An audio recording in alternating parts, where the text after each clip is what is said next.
चतुर्विधा भजन्ते माम जनाः सुकृतिनो अर्जुन आर्तो जिज्ञासुरर्थार्थी ज्ञानी च भर्तर्षभ। गिरिधर गोपाल कह रहे हैं कि मेरे भक्त 4 प्रकार के होते हैं और वो 4 प्रकार से भक्ति करते हैं। कुछ भक्त ऐसे हैं जो मुझे संकट में याद करते हैं। जब भी कोई संकट आता है तो वो मेरा ध्यान करते हैं। अपने संकट को दूर करने के लिए मुझसे विनती करते हैं। उनके सारे दुखों, संकटों, व्यथाओं, पीड़ाओं को मैं हर लेता हूँ और इसीलिए एक नाम मेरा हर है। महादेव रूप में एक नाम मेरा हर भी है। दूसरे भक्त जो जिज्ञासु होते हैं उन्हें जिज्ञासु भक्त कहा जाता है। वो अपनी सारी जिज्ञासाओं, कुंठाओं और ज्ञान के सारे स्रोतों के लिए मेरा मार्गदर्शन चाहते हैं। वो ये चाहते हैं कि मैं ही उन्हें कुछ बताऊं, मैं ही उन्हें कुछ सिखाऊं, मैं ही उनका मार्गदर्शन करूं। तो मेरे ये भक्त भी मुझे अति प्रिय है। ऐसे भक्त जिज्ञासु भक्त। कुछ भक्त मेरे ऐसे हैं जो सारे धन और ऐश्वर्य की कामना मुझसे करते हैं। वो ये चाहते हैं कि हे ईश्वर, आप मुझे धन संपदा से भर दो।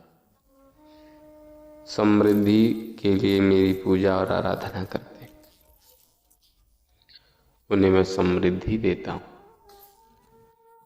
धन ऐश्वर्य देता हूँ।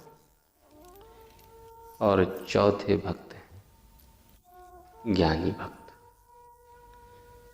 जो तत्व ज्ञान को प्राप्त कर चुके हैं, जो ये जान चुके हैं कि उनमें और मुझ में कोई भेद नहीं,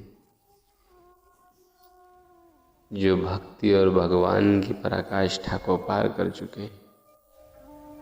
ऐसे भक्त जो स्वयं भगवान हो चुके वो ज्ञानी कहलाते। और ऐसे ज्ञानी भक्त मुझे अत्यंत प्रिय है। और इन चारों ही में ज्ञानी भक्त श्रेष्ठ है। लेकिन फिर भी मुझे तो सभी प्रिय है, क्योंकि भक्ति तो भक्ति है और ईश्वर अपने भक्तों में भेद नहीं करते।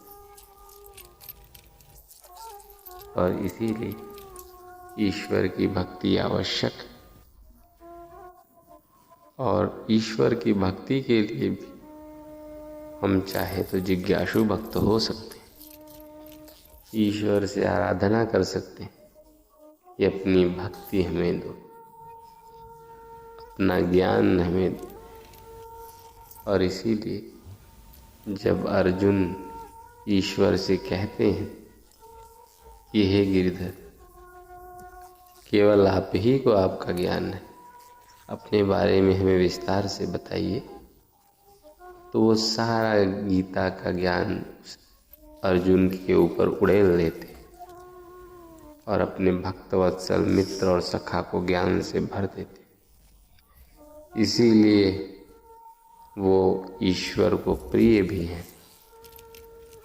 तो इसीलिए हमें भी अपनी सारी व्यथाओं, जिज्ञासाओं और सारे ज्ञान को ईश्वर पर समर्पित कर देना चाहिए।